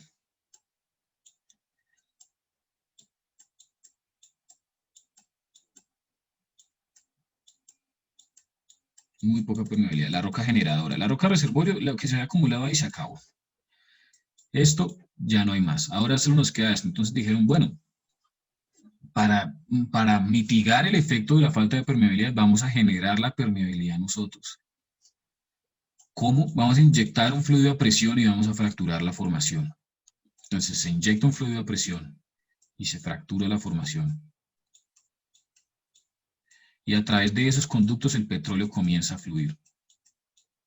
Esta técnica de fracturamiento hidráulico se abrevia como fracking y es conocida en todo lado como fracking. Comenzó a usarse hace muchísimo tiempo. Hay más de 1 millón de pozos en el mundo que han llevado a cabo el fracking. Comenzó en Estados Unidos, en Europa, en Dinamarca, creo que actualmente tiene mucho fracking. Alemania tuvo muchísimo, creo que ahorita no mucho. Francia recientemente lo prohibió. No sé qué tan tajante es la prohibición, pero por lo menos tiene regulado estrictamente. Suecia lo tiene regulado estrictamente y pronto va a comenzar, creo, un proyecto grande de fracking. Pero el país que se destacó en llevar a cabo el fracking a niveles increíbles fue Estados Unidos. Estados Unidos ha llevado a cabo tanto fracking que prácticamente sobrellenó el mercado de petróleo y el precio bajó demasiado. Y en ese entonces yo me acuerdo que llamaban a esto que el tal petróleo de esquistos, el petróleo de esquistos, me acuerdo, no, que es que han descubierto un nuevo tipo de petróleo y entonces se bajaron demasiado los precios. El petróleo de esquistos, me acuerdo que le decían. Ese término está absolutamente recontra mal. Los esquistos son una roca metamórfica. Esto se llama yacimiento de roca generadora, porque ya no se está buscando el petróleo en la roca reservorio, sino que se está buscando en la roca generadora. ¿Y qué pasa? La roca generadora tiene muy poca permeabilidad, es necesario inducirla artificialmente mediante la inyección de fluidos. Ahora, esto es un proceso tremendo, es un proceso complejo, porque primero que todo, y lo primero que hay que tener en cuenta es que este fluido, ¿no? El fluido, bueno, como está hecho más de, no, hay muchas recetas para este fluido, Pero los dos clásicos son agua, arena, y ahora sí ya puede haber de todo. De hecho, hay demasiadas recetas, cada empresa casi que tiene su receta única. La arena puede tener un tratamiento anterior, es una arena especial que ha sido... ¿Y por qué arena? Porque si hacemos un zoom aquí, hagamos un zoom aquí, entonces el pozo, ¿no? Está emitiendo fluido a presión en la formación. Entonces está generando fracturas. Voy a dejar con una fractura gigantota así para que tengamos como una idea. Una fractura así grande debido a la inyección del fluido. Entonces la arena se posiciona aquí y mantiene la fractura abierta. Después de que el proceso se detiene y se deja de inyectar a presión, la arena que se ha puesto aquí mantiene las fracturas abiertas, que si no se volverían a cerrar inmediatamente. Por eso tiene arena. Ahora, hay una gran cantidad de otros químicos que se utilizan aquí. ¿Y qué pasa? Muchas de las empresas, su fluido de fracturamiento hidráulico es secreto. Normalmente con la justificación de que es un secreto industrial, como por ejemplo, no, que es que la receta de Coca-Cola es secreto, así, entonces nosotros también. Eso ha generado muchísimos problemas, porque siempre que a uno no le dicen las cosas, pues uno mismo piensa, pues no me las quiere decir por algo, ¿no? Porque uno dice, no, que es que yo no quiero que mi competencia use mi increíble fluido. Pero entonces también eso despierta obviamente una incomodidad, ¿no? Como, ¿qué será lo que hay aquí?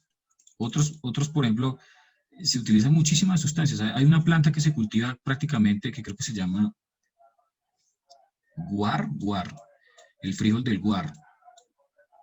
Este frijol produce una sustancia que se utiliza para espesar este fluido y prácticamente se está empezando a cultivar muchísimo el guar, no, pero guar, el frijol del guar, algo así. De aquí se extrae como una goma, la goma del guar, y se le adiciona para espesar el fluido muchísimos otros químicos que normalmente son mantenidos en secreto, y eso genera muchísima incomodidad. Otra dificultad del fracking es garantizar que se fracture únicamente el lugar que se busca fracturar. ¿Okay? Si se fracturara únicamente esto, pues realmente no es que habría mucho problema, pero muchas veces puede haber, digamos, un sobreflujo, un escape de fluido. Yo no he participado en esto, entonces no estoy muy seguro, pero muchas cosas malas pueden pasar y serían especialmente malas en caso de que el fluido de perforación se escape en los acuíferos someros. Este de aquí, muchachos, sería un acuífero porque miren que está conectado y tiene una zona de recarga. Entonces esto sería un acuífero. Entonces, si hay algún error en el proceso, pues el fluido puede llegar a escaparse y contaminar las aguas de los acuíferos. Esa es una de las grandes preocupaciones. Y ese tipo de cosas pues, pueden suceder si las cosas se hacen mediocremente. Cuando las cosas se hacen mediocremente, pues esas cosas pasan. El objetivo del fracking, para que se haga, entre comillas, bien, es que la zona de fracturación y el fluido de fracturación únicamente se lleven a cabo donde se quieren llevar a cabo. Si eso se logra hacer así, pues el proceso no es muy dañino. Pero en caso de que el fluido escape, en caso de que las fracturas se propaguen demasiado también, pueden haber problemas. Entonces, y no es fácil esto es una ciencia, esto es muy, muy avanzado, muy complejo. Pero digamos que esos son los dos grandes desafíos que enfrenta el fracking. Hay casos en los cuales esto que les digo ha pasado. En Colombia no, porque en Colombia nunca se ha hecho fracking, pero en muchos países de Europa sucedieron accidentes, cosas que no deben volver a suceder y que, digamos, justifican la gran cantidad de miedo que se le tiene a esta técnica. Es una técnica que se utiliza en casos en los cuales se están agotando los reservorios tipo... Ah, bueno, y acá hay dos nombres también que van a escuchar mucho. Cuando se ataca la roca generadora con fracking, se le suele llamar... Es uno de los no convencionales, se utiliza mucho, es uno de los no convencionales. Pero el término no convencional incluye muchísimos otros tipos de yacimiento que no vamos a trabajar aquí. Pero el convencional es este, el de roca porosa.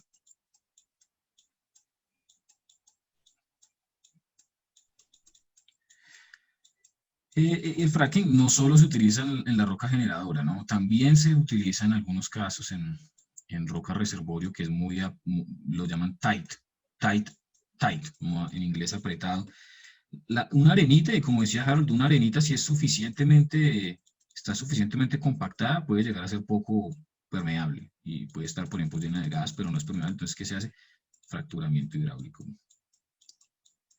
No solo en bolitas, eso es lo que les quiero decir. También se utilizan mantos de carbón para extraer gas de carbón.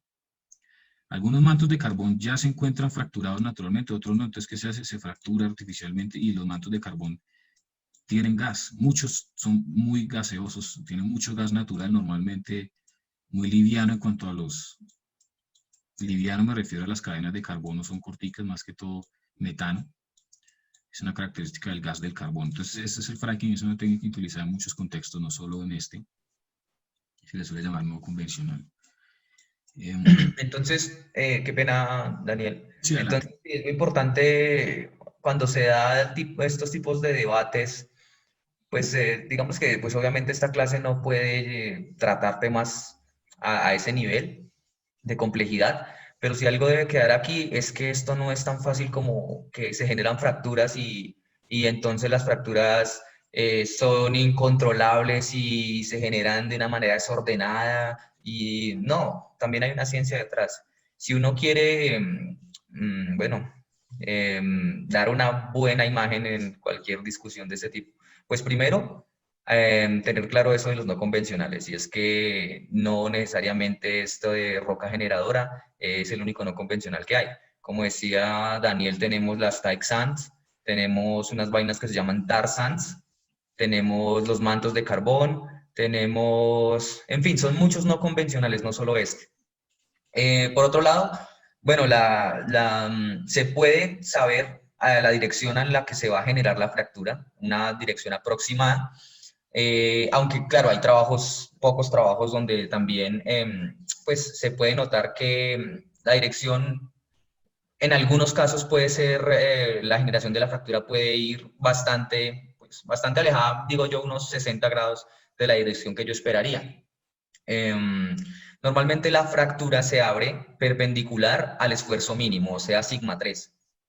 Y el control que se hace para que la fractura no pase a otras unidades arriba o abajo, y recuerden que para generar estas fracturas normalmente lo que se hace son pozos horizontales. Lo que se hace para tratar de controlar que la fractura no suba o baje más, pues es tener en cuenta tanto el sigma 3 como la presión de poro de las unidades que están arriba y abajo. La fractura que yo genero, la estoy generando es por una inyección de agua. Esa inyección de agua pues tiene que ir en una presión que sea mayor al sigma 3 de esa roca. No necesariamente todas las rocas que estén en una misma área tienen el mismo sigma 3 y en ese caso hay que tener en cuenta la presión de poro. En ese caso las unidades pueden tener diferente presión de poro. Eso tendrá que ver, por ejemplo, con la cantidad de agua que haya, la cantidad de compactación que tenga la unidad, pues puede generar sobrepresiones en algunas unidades. Y eso es importante si esas unidades están sirviendo como sellos. Eso quiere decir que yo puedo aumentar la presión del agua que estoy inyectando para fracturar la roca que se encuentra ensanduchada o la que se encuentra en la mitad, la roca target, pero aún así no tengo la presión suficiente como para fracturar la roca que se encuentra arriba o se encuentra abajo. El problema viene es cuando esas presiones o ese sigma 3 en las unidades que están limitando la unidad objetivo son muy similares, ¿cierto? Porque yo también tengo, digamos que aunque puedo controlar muy bien qué presión estoy ejerciendo en el pozo, a la tasa de inyección, pues llegan los momentos donde una vaina que llama ventana de seguridad, pues es demasiado pequeña, tan pequeña que es difícil estar dentro de dentro de un rango de seguridad. Pero normalmente cuando las presiones de poro, tanto en la unidad target como en las unidades que limitan, es bastante amplia, pues uno podría garantizar que la fractura no se va a propagar ni hacia arriba ni hacia abajo. Ahí viene también otro concepto que es el de compartimentalización de las unidades. En fin, esto tiene bastante de dónde comerle. Esto hay libros completos de este tema. Entonces, pues hay que tener mucho cuidado. Informarse, claro, porque esto no es tan sencillo como proponer fracturas descontroladas, como alguna vez escuché en una conferencia, y pues también saber a quién se le escucha con respecto a este tema, ¿no? Es un tema que, digamos, en Colombia no se ha trabajado mucho. Entonces, pues no cualquiera sabe del tema, no porque alguien sea geólogo necesariamente tiene que saber del tema, no porque alguien sea ingeniero de petróleo necesariamente tiene que saberlo, aunque un ingeniero de petróleo tendría más conocimiento que un geólogo de este tema. Pero definitivamente otras líneas de formación como ingenieros civiles u otro tipo de ingenieros, pues realmente no conocen, pueden no conocer a profundidad esto porque va mucho más allá del conocimiento básico que se pueden dar en asignaturas en la universidad, pues asignaturas básicas de ingeniería civil, otras ingenierías. Y lo digo porque justamente esa idea de que las fracturas entonces son locas y entonces uno no controla nada y entonces venimos aquí a hablar de un poco de geometrías, ya ni me acuerdo cómo dice, lo cierto es que era todo caótico acá, pues eso también es mentira. Aquí, obviamente, no todo está al milímetro, pues porque esto es la naturaleza y nosotros no controlamos nada de la naturaleza a ese nivel. Pero sí pueden hacerse predicciones, se pueden saber comportamientos antes de generar fracturas, ese tipo de cosas. Y pues eso amerita que uno, o necesita que uno sepa pues más de geología también.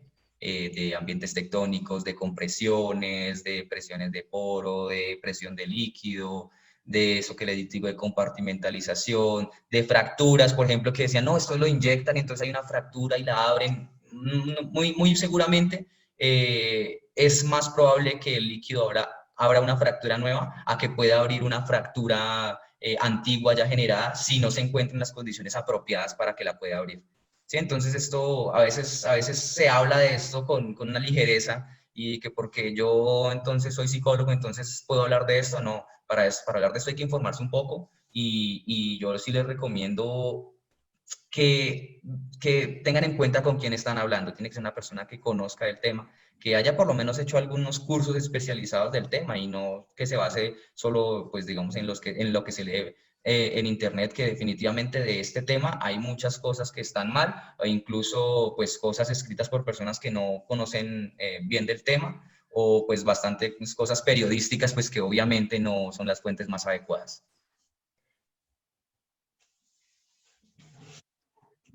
Bueno, sí, así es, ¿no? Este es un tema enorme, enorme, enorme, y bueno, aquí, pero lo importante es que al menos en la clase de Geología General tenemos lo básico, que es el fracking, es el fracturamiento hidráulico para generar permeabilidad en unidades que no son suficientemente permeables para que el petróleo fluya libremente, el petróleo o el gas. ¿Cómo se hace? Inyectando un fluido a presión, de ahí sale el término fracturamiento hidráulico. Ese fluido normalmente contiene agua, arena, más un pequeño porcentaje de muchos otros químicos que tienen el problema controversial de que a veces no son muy hablados, no se mencionan mucho. ¿Cuál es su peligro? Que afecte los acuíferos someros, debido ya sea a que se está escapando el fluido o a que las fracturas no se han podido controlar efectivamente. Como dice Jaro, las fracturas se pueden controlar, pero no es un tema trivial, es un tema que es muy complejo y que en esta clase no podemos trabajar, porque yo no tengo los conocimientos. Yo sé que el fracturamiento hidráulico tiene su ciencia, pero por ser lo básico, y eso es lo que estamos compartiendo aquí. Bueno, ahora quiero compartirles algo interesante. Entonces aquí teníamos esta trampa, ¿no? Qué pena, voy a volver a bajar el petróleo como si nada estuviera pasado. Y ahora les voy a compartir algo muy interesante. El agua que acompaña al petróleo, muchas veces, si no la mayoría, es salada, agua salada.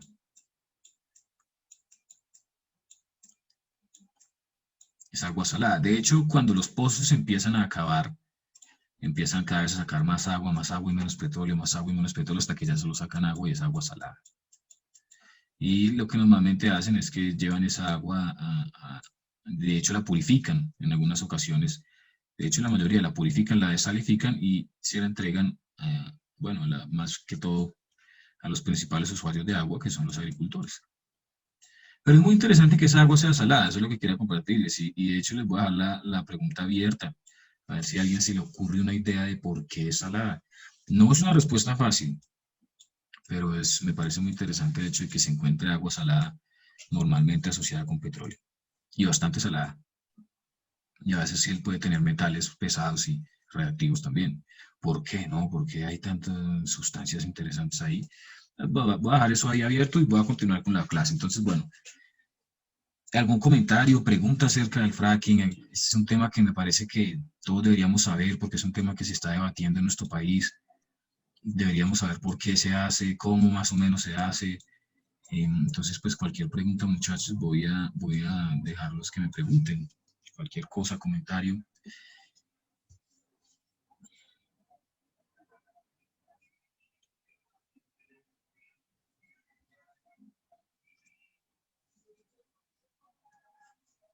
Bueno, listo. Pues, me alegra que no haya muchas preguntas, espero sean porque han quedado satisfechos y han entendido el proceso y sus peligros, pero también sus posibilidades de llevarse a cabo de manera segura y su historia, ¿no? El hecho de que ha sido utilizado en muchos países que normalmente consideramos el primer mundo, entre comillas, como en cierta manera superiores a nosotros, y eso no quiere decir que se haya hecho bien, ¿no? Que si hizo en Dinamarca no quiere decir que se haya hecho bien, sino que pues como nosotros siempre nos miramos a nosotros como inferiores, la verdad, pues es interesante que, pues, digamos, esto sea una práctica que nosotros no hemos hecho aún, en Colombia todavía, quién sabe si se hará. Lo que sí es que cuando un país empieza a agotar sus reservas petroleras, entra en un estrés tremendo, ¿no? Porque nosotros los seres humanos somos absolutamente dependientes de los hidrocarburos, somos adictos a los hidrocarburos, estamos trabajando en el tema, pero aún en este momento lo somos. Bogotá no puede funcionar sin hidrocarburos. Corabastos no puede funcionar sin hidrocarburos. No puede llegar la guanábana que tengo en el mesón desde el cultivo hasta acá. No puede llegar, no me la pueden traer a pata. Entonces, nuestra dependencia es tan fuerte que cuando se empiezan a acabar las cosas, todo se empieza a configurar para lograr eso, porque cada vez más sectores se empiezan a ver perjudicados.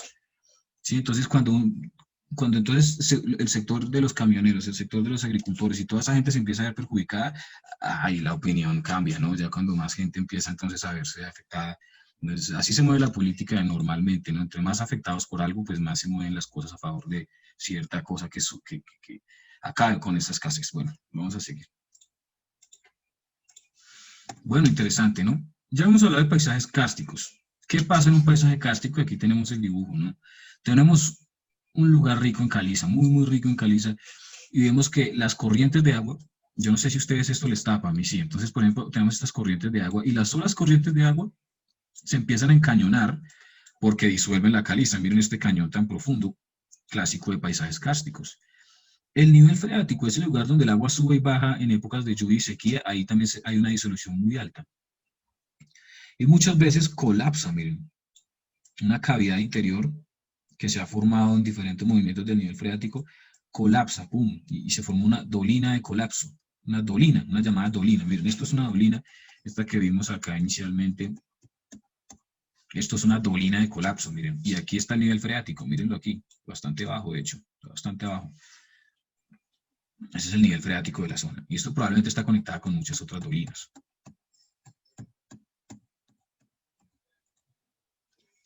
Valle de disolución, que está conectado también a cavernas subterráneas.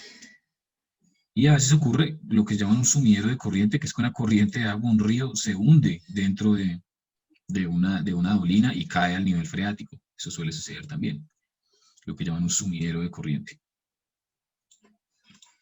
Esto lo trabajamos en la clase pasada, creo que tengo por acá unas imágenes. Ah, miren, este es un paisaje kárstico en el sur de China. Y miren cómo la caliza se ha disuelto de tal forma que ha formado especies como unos pináculos y unas formaciones muy interesantes. En San Gil, Colombia, hay disolución de roca caliza y eso explica que hay bastantes cavernas. Otro lugar donde ocurre algo debido a la disolución de roca caliza es tengo entendido, nunca he estado, la verdad, pero la manera en que me lo describen me hace sospechar que esa es la situación, que es las gachas, la quebrada de las gachas. Nunca he estado, pero cuentan que la quebrada de las gachas prácticamente se entierra en un sector y vuelve a salir. Yo sospecho que eso se debe a que ahí se está disolviendo la caliza, pero no lo sé porque no he estado. Y tampoco he leído ningún documento confiable al respecto, así que no lo sé. Y como decía, las mejores cavernas se dan en paisajes kársticos. Ya hablamos de estalactitas, estalagmitas, cómo se unen la una con la otra si se le da suficiente tiempo, y cómo la caverna puede quedar completamente soldada a veces en estas columnas, si la situación es favorable para eso. Estas son las cavernas de, ¿cómo se pronunciará? Skopjan, en Eslovenia.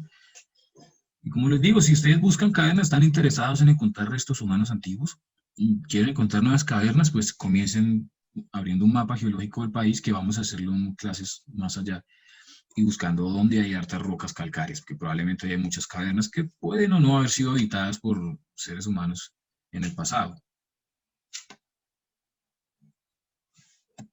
Y bueno, muchachos, aquí finalizamos la clase del día de hoy de hidrogeología y también un poco de geología del petróleo, involucrando el tema del fracking. Esto ya lo trabajamos la clase pasada, así que, pero si hay preguntas, por supuesto, bienvenidas. Miren el manantial, ¿no? Como un nivel, digamos, si la situación se da, por ejemplo, voy a dejar aquí rápidamente otro caso de manantial, imagínense lo siguiente, uy, no, eso sería muy extraño, o bueno, dejémoslo así. Digamos que esto es un barranco acá, y hay una formación sedimentaria así, miren.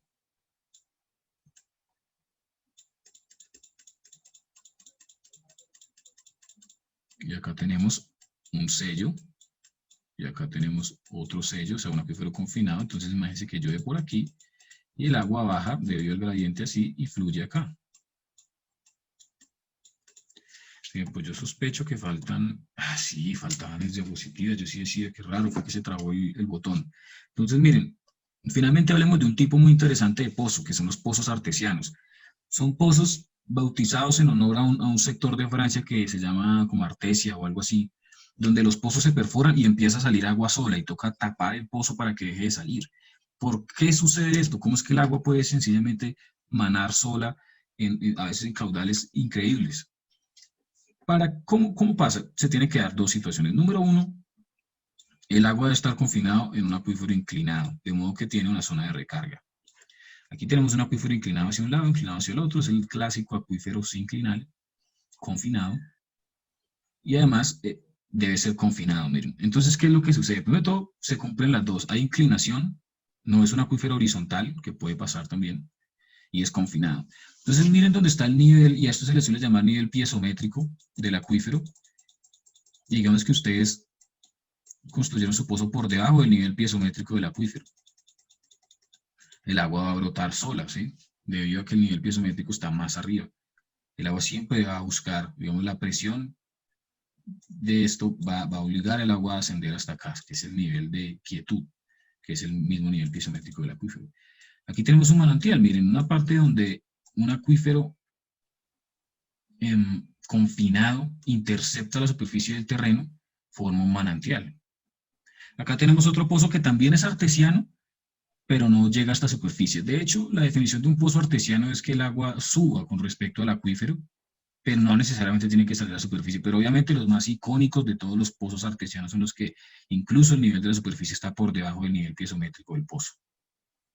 A eso se le denomina surgente, un acuífero artesiano surgente y un acuífero artesiano no surgente, pero igual el agua sube respecto a lo que debería estar en el nivel del acuífero si no fuera un pozo artesiano. Y esto de aquí, miren, la famosa zona de recarga del acuífero. Yo les expliqué que modelar la tasa de recarga del acuífero es fundamental si queremos cuidar de ese pobre acuífero. Sí, porque nosotros usamos mucha agua. Bueno, pues podemos usar mucha agua, pero intentemos hacerlo de la mejor manera posible. Y ahora tenemos acá la imagen más real que yo entiendo está modelada en base a ese valle en Francia, el Valle de Artesa o algo así, en el cual tenemos, miren, nuestra zona de recarga aquí, nuestra zona de recarga, ¿cierto? Y acá tenemos sello número 1 y sello número 2, y nuestro acuífero, que se está recargando por las lluvias en la montaña, desciende, pero miren que el nivel piezométrico está por encima del valle, entonces toda la gente que ha perforado pozos profundos buscando agua ha tenido un pozo artesiano surgente. Y acá tenemos un pozo artesiano no surgente, pero sin embargo también artesiano porque está subiendo respecto al nivel del acuífero, el nivel del pozo. Este caso es mejor porque es más controlable, ¿no? Cuando uno tiene un pozo que bota agua sin que uno lo desee, pues no sé, hay que construirle, hay que tener mucho cuidado, ¿no? Construirle algún sistema que permita aprovechar esta agua, debe haberlo, no debe ser ni siquiera el gran reto, digámoslo así. Y eso es un pozo artesiano, entonces muchachos, muchas gracias. Yo quedo atento a cualquier pregunta que tengan. Con esta clase terminamos el tema de hidrogeología. Vimos la clase de geología estructural previamente debido a que era necesaria. Creo que ya se dieron cuenta por qué, ¿no?